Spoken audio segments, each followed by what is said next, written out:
Good morning guys, it's all about economics में आप सबका स्वागत है। आज हम बात करने वाले हैं पोवर्टी के ऊपर। पोवर्टी होती क्या है, कौन लोग पुअर हैं और कौन पुअर नहीं हैं, पोवर्टी लाइन क्या है, trend of poverty in India में पोवर्टी का क्या क्या ट्रेंड रहा है, काजेज ऑफ पोवर्टी और मेजर्स टू रिमूव पोवर्टी। तो इन सब टॉपिक्स को हम आज क्लियर करेंगे। तो स्टार्ट करते हैं। Poverty situation in which a person is unable to get the basic requirement of life, and these basic requirements include food, clothing, housing, education and health facilities। ठीक है, तो जब भी कोई पर्सन इन सभी बेसिक रिक्वायरमेंट को gain करने में असमर्थ रहता है तो हम उसको पुअर कहते हैं। अगर किसी के पास अच्छी एजुकेशन नहीं है तो इसका मतलब कि वो कोई अच्छी जॉब नहीं कर सकता। ठीक है, तो उसको फिज़िकल वर्क ही करना पड़ेगा, और फिज़िकल वर्क करने के लिए उसके पास एक अच्छी हेल्थ का होना बहुत ज़रूरी है। ठीक है, तभी वह शारीरिक श्रम कर पाएगा। लेकिन उसके पास अच्छी हेल्थ भी नहीं है, तो अगर अच्छी हेल्थ नहीं है तो मतलब वह बीमार रहेगा। ठीक है, उसमें डिसेबिलिटीज़ होंगी जो उसे हेल्पलेस बनाएंगी। ठीक है, तो इस तरह से generation after generation he live in poverty. तो इस तरह से पीढ़ी दर पीढ़ी वो गरीबी में ही रहता चला जाएगा, और गरीबी में ही जन्म लेता है और गरीबी में ही मर जाता है। ठीक है, this is known as vicious circle of poverty. ठीक है, गरीबी का दुष्चक्र। तो अगर किसी भी इकोनॉमी को ग्रोथ एंड डेवलपमेंट को हासिल करना है तो उसे सबसे पहले इस विशियस सर्कल ऑफ पोवर्टी को ब्रेक करना पड़ेगा। ठीक है, अब हम देखते हैं रिलेटिव और एब्सोल्यूट पोवर्टी होती क्या है, and how the poor are identified. कैसे हम पहचान सकते हैं कि कौन गरीब है और कौन गरीब नहीं है। ठीक है, तो सबसे पहले हम बात करते हैं एब्सोल्यूट पोवर्टी की। ठीक है, तो देखिए एब्सोल्यूट पोवर्टी का जो कॉन्सेप्ट है उसको मेज़र करने के लिए अगर इंडिया की बात करें तो इंडिया में पोवर्टी लाइन से उसको मेज़र किया जाता है। ठीक है, देखिए poverty line refers to a cut off point that divide people of a region as poor and non poor.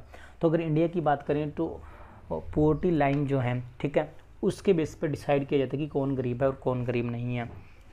जैसे कि कोई भी पर्सन जो कि अगर गांवों में रहता है तो अगर वो 816 रुपये, ठीक है, एक्सपेंडिचर करता है, ठीक है, या 816 रुपये से कम एक्सपेंडिचर करता है गांवों में, ग्रामीण क्षेत्र में, तो वह गरीब माना जाता है। और अगर शहरों में कोई भी पर्सन 1000 रुपये से कम एक्सपेंडिचर करता है, 1000 रुपये से कम कंजप्शन करता है, तो वह गरीब जो है गरीबी की श्रेणी में आता है। अगर 2011 और 2012 की बात करें, ठीक है, 2011-2012 सेंसस की बात करें तो poverty rate in India is estimated to be 21.9%। Total population का 21.9% लोग जो हैं वो गरीबी रेखा से नीचे आते हैं और गरीबी की श्रेणी में होते हैं। अब रिलेटिव पोवर्टी, ठीक है, देखिए रिलेटिव का मतलब होता है कंपैरिजन करना। जब हम किसी का कंपैरिजन करते हैं तो रिलेटिव पोवर्टी का भी यही मतलब होता है कि जब हम डिफरेंट क्लास, रीजन, कंट्रीज़ के बीच में कंपैरिजन करते हैं। ठीक है, द कंट्री और the class of the people whose level of living is low is treated as poor और relatively poor in comparison to the country और the class of people having high level of living. ठीक है, देखिए इसको हम जब हम comparison करते हैं, मान लीजिए हम अगर इंडिया का एग्जांपल लें और इंडिया के दो स्टेट्स को ले लेते हैं, जैसे कि हरियाणा और बिहार का हम एग्जांपल ले लेते हैं, तो हरियाणा में जो पोवर्टी का लेवल है और बिहार में जो पोवर्टी का लेवल है उनका जब हम कंपैरिजन करते हैं तो हम देखते हैं कि बिहार जो है वो रिलेटिवली ज़्यादा पुअर है कंपैरिजन टू हरियाणा। ठीक है, और इसको अगर दूसरे एग्जाम्पल से हम समझना चाहें इंडिया में तो शेयर ऑफ नेशनल इनकम, देखिए टोटल नेशनल इनकम में अगर हम शेयर की बात करें, और ये क्यों रिलेटिव पोवर्टी जो है, इस एग्जांपल को समझने से पहले एक बात जो रह गई थी उसको मैं क्लियर कर देता हूँ कि रिलेटिव पोवर्टी जो है उसको वो क्यों राइज होती है, हमें क्यों करना पड़ता है रिलेटिव पोवर्टी का कॉन्सेप्ट, क्योंकि इनकम इनक्वालिटीज़ पाई जाती हैं। ठीक है, इनक्वालिटीज़ की वजह से हमको ये रिलेटिव पोवर्टी का जो कॉन्सेप्ट है इसको स्टडी करना बहुत ज़रूरी हो जाता है। तो अब इनइक्वालिटीज़ ऑफ इनकम को समझने के लिए आप एक एग्जांपल देखिए। अगर नेशनल इनकम की बात करें, ठीक है, टोटल नेशनल इनकम है, तो उसमें जो कंट्रीब्यूशन है, ठीक है, उसको समझने के लिए हम अगर 20% of the people at the bottom, ठीक है, अगर हम नीचे से 20% लोगों का शेयर लेते हैं, गरीब लोगों का 20% गरीब लोगों का शेयर लेते हैं कि उन्होंने टोटल नेशनल इनकम में कितना कंट्रीब्यूशन किया है, तो उनका जो परसेंटेज हमारे पास आता है वो है 8.1%। तो 20% गरीब लोग जो है वो सिर्फ 8.1% जो है वही टोटल नेशनल इनकम में उनका शेयर है। और अगर हम 20% अपर क्लास, ठीक है, एट द टॉप, ठीक है, अपर क्लास यानी कि रिच लोगों का परसेंटेज लेते हैं तो उनका नेशनल इनकम में कितना शेयर है, वो है 45.3%। तो अब देखिए कितनी डिफरेंसेस हैं उनमें, दोनों का हमने प्रोपोर्शन सेम लिया है, 20% गरीब लोग लिए हैं, 20% ही रिच लोग लिए हैं, ठीक है। तो अब गरीब लोगों का परसेंटेज देखिए 8.1% है, जबकि अमीर लोगों का परसेंटेज जो है वो 45.3% है। तो इनके बीच में बहुत बड़ा डिफरेंस है और यही इनइक्वालिटी ऑफ इनकम शो हो रही है हमारे सामने, बहुत ज़्यादा डिफरेंस है, ठीक है। और इसी की वजह से हमको जो रिलेटिव पॉवर्टी का कॉन्सेप्ट है, ठीक है, उसको हमेशा ध्यान में रखना पड़ता है। अब what is poverty line? Poverty line क्या होती है? देखिए, it refers to the cut off point usually in term of per capita expenditure which divide people of a region as poor and non poor, ठीक है। ये expenditure का एक level है जो कि डिवाइड करता है एक रीजन में कि कौन गरीब है और कौन गरीब नहीं है। इन्होंने एक एग्जाम्पल से बताया है कि जो भी 1500 रुपये पर मंथ से कम एक्सपेंडिचर करते हैं वो गरीब है, और जो 1500 रुपये पर मंथ से ज़्यादा एक्सपेंडिचर करते हैं, ठीक है, वो गरीब नहीं है। अब इसमें एक और छोटी सी बात देख लीजिए आप, the concept of head count ratio.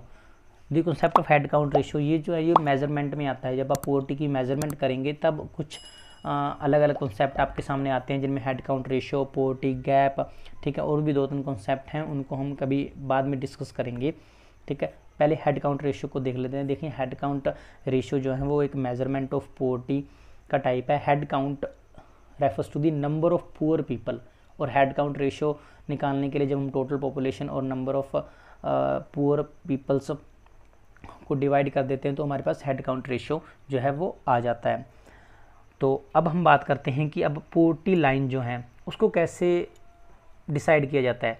क्या हम उसको इनकम की टर्म में डिसाइड करें या फिर हम उसको कंजप्शन को लेकर उसके हिसाब से उसको डिसाइड करें। तो जब इन दोनों में से हमको चुनना पड़ता है तो हम जो है कंजप्शन को ही प्रेफर करते हैं। क्यों करते हैं? देखिए, consumption reflect the actual use of goods and services by an individual. यह हमें वास्तविक यूज़ दिखाता है कि हाँ सच में कितनी गुड्स एंड सर्विसेज जो हैं उनका कोई भी इंडिविजुअल यूज़ कर रहा है, और as well as the type of goods actually used, और वो कौन सी पर्टिकुलर गुड्स हैं जिनका ज़्यादा कंजप्शन हो रहा है, ठीक है, जो लोग ज़्यादा डिमांड कर रहे हैं, ठीक है, वो दिखाता है। While income only shows the capacity to purchase, जबकि इनकम सिर्फ दिखाता है कि हाँ ठीक है कोई भी जो इंडिविजुअल है वो ये सामान खरीद सकता है, ठीक है, ये गुड्स सर्विस परचेज कर सकता है, लेकिन उसने की तो नहीं ना, ये तो उसकी एबिलिटी दिखाता है कि वो कर सकता है। लेकिन कंजप्शन जो है वो और ही ज़्यादा हमें क्लियर पिक्चर शो करता है, एक रियल पिक्चर हमारे सामने लाता है कि हाँ एक्चुअल में इतना एक्सपेंडिचर हुआ है और ये जो गुड्स एंड सर्विसेज हैं ये ज़्यादा डिमांड में है, ठीक है। तो इसलिए हम कंजप्शन को प्रेफर करते हैं। और दूसरा, data is not available on distribution income.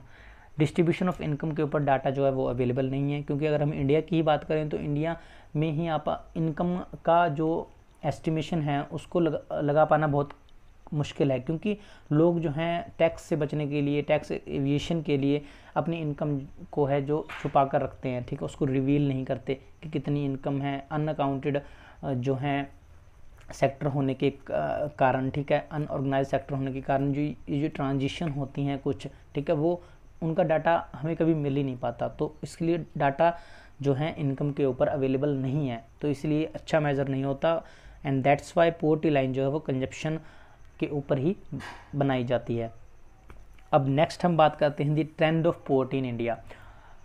India में पॉवर्टी का क्या क्या ट्रेंड रहा है, इसको हम 1960 से लेकर 2012 के बीच में देखते हैं।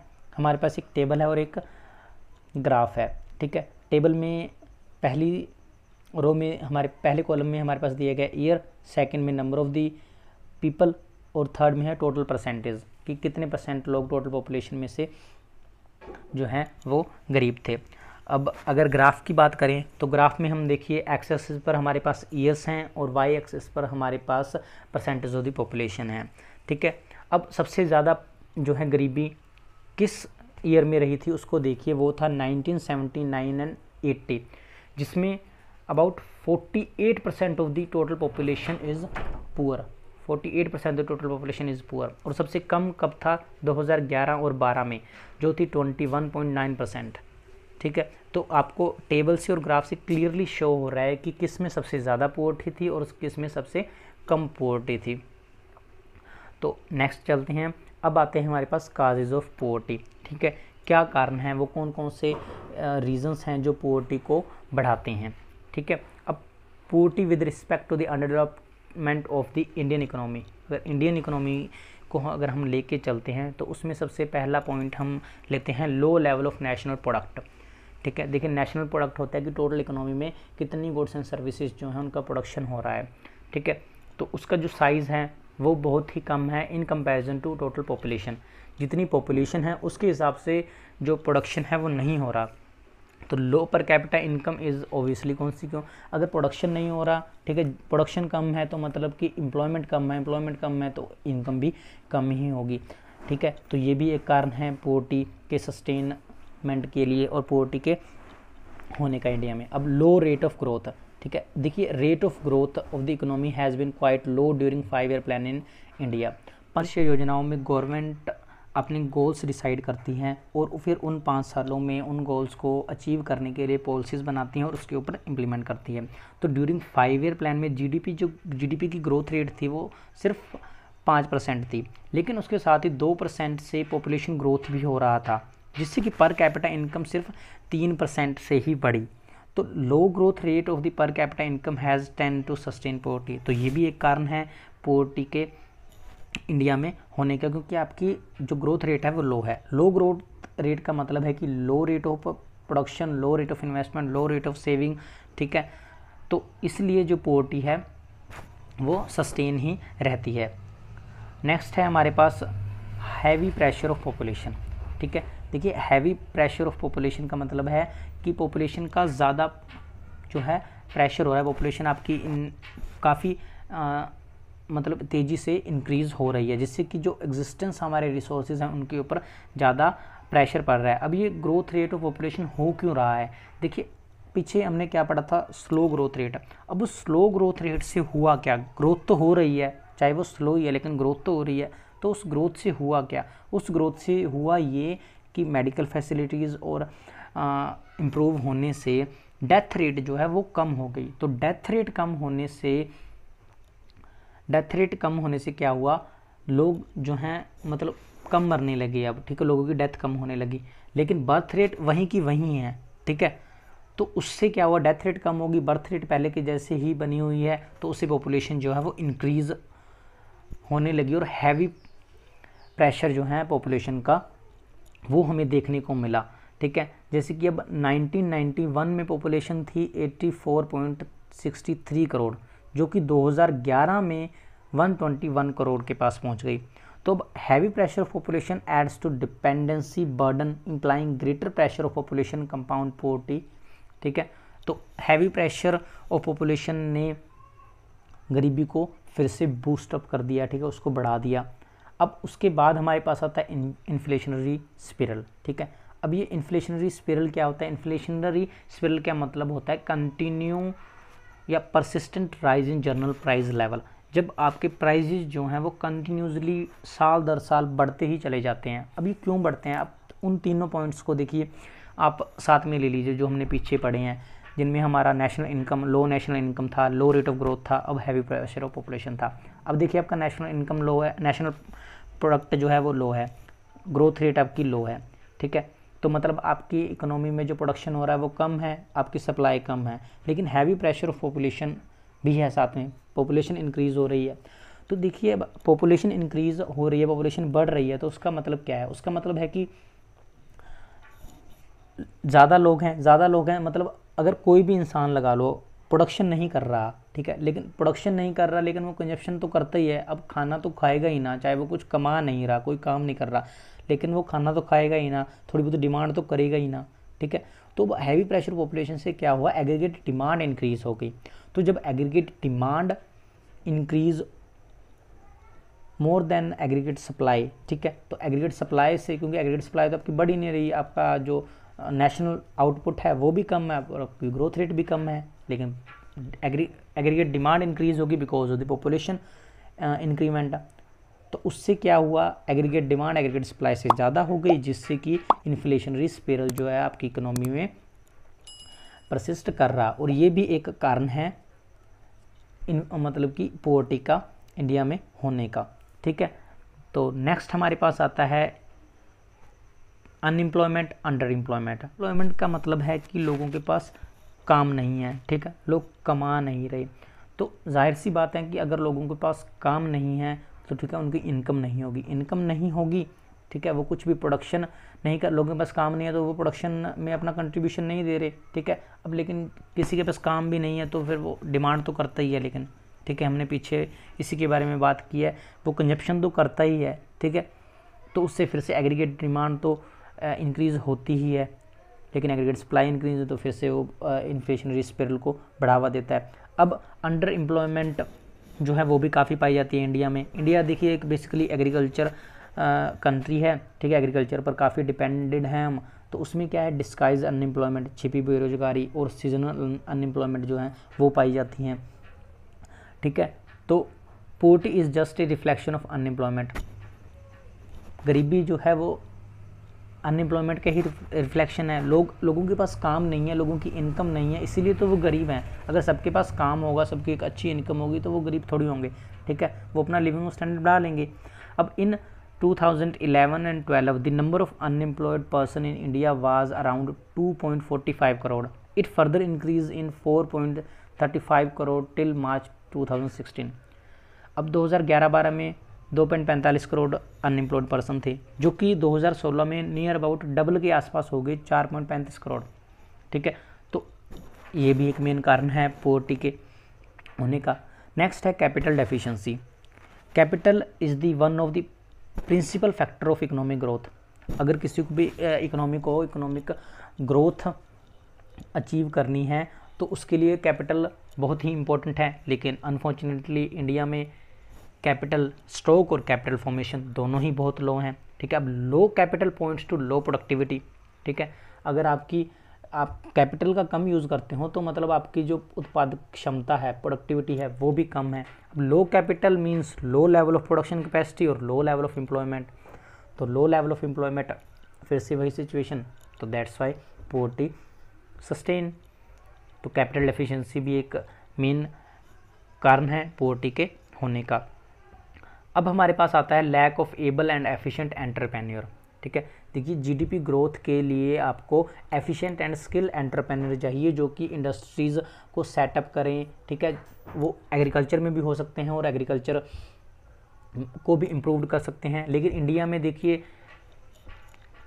स्किल्ड और एफिशिएंट एंटरप्रेन्योर्स दोनों की ही कमी है, ठीक है। तो इसलिए प्रोडक्शन जो एक्टिविटीज़ हैं वो फेल्ड हो जाती हैं। नेक्स्ट है आउटडेटेड सोशल इंस्टीट्यूशन। जो हमारी पुरानी धारणाएं हैं, ठीक है, वो भी गरीबी को कम नहीं होने देती बल्कि इसको बढ़ाती ही हैं, जिनमें देखिए कास्ट सिस्टम और जॉइंट फैमिली सिस्टम हैं ये। अब जॉइंट फैमिली सिस्टम कैसे इफ़ेक्ट करता है, सपोज़ कीजिए आपके सिटी में मतलब एम्प्लॉयमेंट नहीं है, काम नहीं है और आप एक जॉइंट फैमिली में रहते हैं, लेकिन आपके साथ ही दूसरी सिटी में, ठीक है, अच्छा एम्प्लॉयमेंट है, लेकिन आप अपने घर को, अपने परिवार को छोड़कर दूसरी सिटी में काम करने के लिए नहीं जाते, ठीक है। आपके घर वाले लगा लो क्या कहते हैं कि कुछ नहीं होता, घर से दूर मत जाओ, हम यहीं पर थोड़ा बहुत कमा कर अपना गुजारा कर लेंगे, ठीक है। लेकिन लोग जो हैं अपने घर को ही नहीं छोड़ पाते, ठीक है, और इसीलिए वो अपनी गरीबी को भी दूर नहीं कर पाते। नेक्स्ट है कास्ट सिस्टम, ठीक है। ये भी काफ़ी मतलब इफ़ेक्ट करता है, क्योंकि लोग क्या कहते हैं कि ये इस कास्ट से संबंधित है तो ये काम नहीं कर सकता, ये इस कास्ट का है तो हम इसको यहाँ पर काम नहीं करने देंगे। तो ये जो हमारी आउटडेटेड सोशल जो इंस्टीट्यूशंस हैं, जो पुरानी धारणाएं हैं हमारी, ठीक है, रूढ़िवादी सोच, ये भी गरीबी को सस्टेन करती हैं और उसको कम नहीं होने देती और इनफैक्ट बढ़ाती ही हैं उसको। और नेक्स्ट है लैक ऑफ इंफ्रास्ट्रक्चर, ठीक है। देखिए इंफ्रास्ट्रक्चर जिसमें एनर्जी, ट्रांसपोर्ट, कम्युनिकेशन, ठीक है, ये सभी इंपॉर्टेंट रोल प्ले करते हैं। और अगर कोई भी इंडस्ट्री अगर डेवलपमेंट और ग्रोथ को अचीव करना चाहती है तो सबसे पहले उसको इंफ्रास्ट्रक्चर पर इन्वेस्ट करना पड़ेगा, उसके ऊपर एक्सपेंडिचर करना पड़ेगा, ठीक है, तभी आपका जो ग्रोथ का जो प्रोसेस है, मोमेंटम है, वही स्टार्ट होगा, ठीक है। नेक्स्ट जो सोशल इंफ्रास्ट्रक्चर है उसमें एजुकेशन और हेल्थ, ठीक है, और हाउसिंग सर्विसेज, ठीक है, इनके ऊपर आपको एक्सपेंडिचर करना पड़ेगा, ठीक है। एजुकेशन अगर लोगों के पास होगी, ठीक है, तभी उनकी सोच डेवलप होगी और तभी वो अपने आप को डेवलप कर पाएंगे। हेल्थ फैसिलिटीज़ का मतलब है उनकी प्रोडक्शन कैपेसिटीज़ बढ़ेगी, ठीक है, वो ज़्यादा काम कर पाएंगे, ज़्यादा एफिशिएंट हो पाएंगे, ठीक है। तो सबसे पहले इंफ्रास्ट्रक्चर को जो है मजबूत करना होगा। अब लैक ऑफ इंफ्रास्ट्रक्चर का मतलब है कि ये सभी जो इंफ्रास्ट्रक्चर के कंपोनेंट हैं, इन सब की हालत जो है वो काफ़ी ख़राब है, ठीक है। तो इसी की वजह से जो पॉवर्टी है वो सस्टेन करती है। और अगर आपको पॉवर्टी को ख़त्म करना है तो आपको इंफ्रास्ट्रक्चर के ऊपर काम करना पड़ेगा, ठीक है। अगर गवर्नमेंट इंफ्रास्ट्रक्चर के ऊपर इन्वेस्ट करती है तो इससे क्या होगा, ट्रांसपोर्ट, एनर्जी और कम्युनिकेशन सेक्टर में अगर इन्वेस्ट करती है, हेल्थ फैसिलिटीज और एजुकेशन में, तो इससे लोगों को जो है एम्प्लॉयमेंट मिलेगा, ठीक है, लोगों की इनकम बढ़ेगी, लोगों की एफिशिएंसी, स्किल बढ़ेगी, ठीक है, जिससे वो अपनी पॉवर्टी को अपने आप ही कम कर पाएंगे, ठीक है। तो ये हमारे पास कुछ मेजर्स थे जिनसे हम पॉवर्टी को कम कर सकते हैं। तो अब तक हमने क्या देखा कि पॉवर्टी होती क्या है, जिसमें हमने एब्सोल्यूट पॉवर्टी, रिलेटिव पॉवर्टी के कॉन्सेप्ट को समझा। उसके बाद पॉवर्टी लाइन को देखा कि वो कैसे डिसाइड होती है, ठीक है। और उसके बाद हमने trend of poverty in India किया और अब काजेज ऑफ पॉवर्टी हमने अच्छे से देख लिए हैं। तो होप सो आपको समझ में आ गया होगा। नेक्स्ट वीडियो में हम देखेंगे कि वो कौन कौन से मेजर्स हैं जिनसे हम पॉवर्टी को रिमूव कर सकते हैं और विशियस सर्कल जो है पॉवर्टी का, इसको ब्रेक कर सकते हैं। तो अगर आपको वीडियो पसंद आई हो तो please like, share and subscribe, ताकि इससे हमको एनकरेजमेंट मिले और हम आगे अच्छा कंटेंट आपके लिए लाते रहें। Thank you for watching, see you letter.